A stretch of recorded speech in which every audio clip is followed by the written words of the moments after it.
Bonjour à tous et bienvenue sur boursicoté.com pour cette nouvelle analyse technique Forex et matières premières avec une paire de devises euro-dollar qui persiste dans sa dynamique baissière. Hier, je vous indiquais ici un objectif sur la zone des 1.0820. On est actuellement à 1.0840, donc autant dire que on est très proche ici des niveaux d'objectif, donc une dynamique qui reste baissière après le quasi-test ici de la zone des 1.0930 comme résistance. On a marqué ici un contact, une alternance de contact ici sur cet ancien support qui est devenu résistance ici en zone intermédiaire proche des 1,0890 et donc depuis on poursuit ici le mouvement.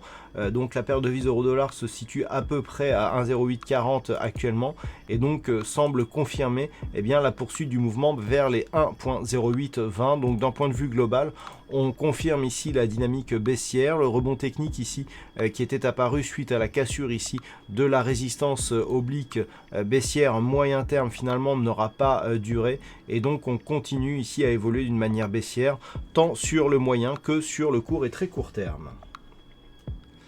Du côté du câble, on semble confirmer l'évolution qui se neutralise autour de la zone des 1.2960.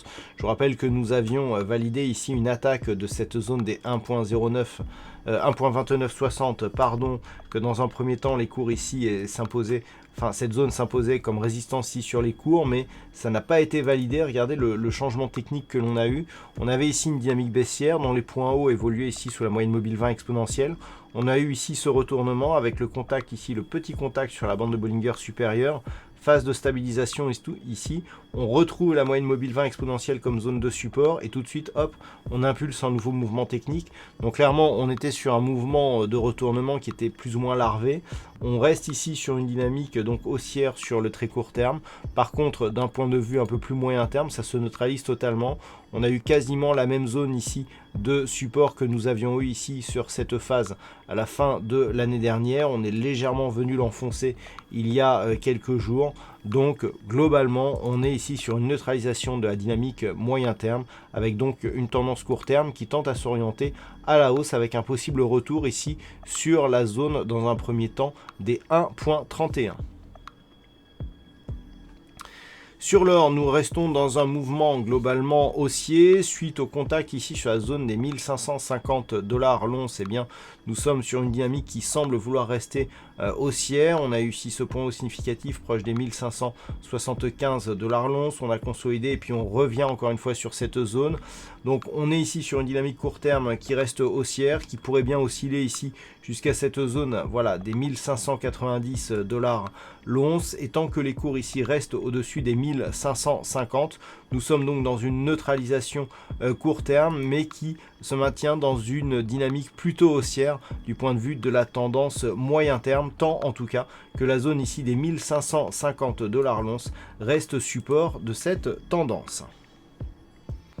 Et puis sur le WTI, il semblerait que l'on valide là aussi la configuration de stabilisation autour de la zone de support majeur des 51 $ le baril, puisque depuis que ce niveau ici, suite à cette forte dynamique baissière, a été attaqué, il semblerait que l'on se stabilise ici sur cette zone. Donc si on rapproche un petit peu, on peut constater ici que les cours montent et redescendent ici autour de cette zone. Donc clairement, on est ici sur une zone d'objectif qui a été atteint et qui provoque une phase de stabilisation court terme.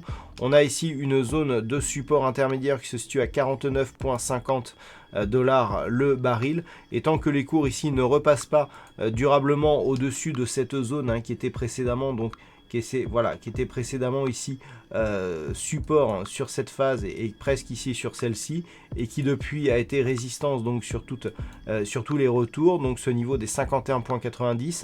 Tant que l'on reste ici sous cette zone, on est au mieux dans une phase de stabilisation de la dynamique. Mais attention, en l'absence de rebond technique, la priorité de la tendance reste à une possible poursuite ici du mouvement baissier impulsé par cette forte dynamique qui pourrait bien provoquer une poursuite du mouvement en direction donc de l'objectif moyen terme qui se situe toujours à 42,50 $ le baril. Voilà donc ce que l'on peut dire sur cette analyse technique Forex et matières premières. Passez une bonne soirée, on se retrouve dès demain pour d'autres analyses techniques, toujours sur le site boursicoté.com.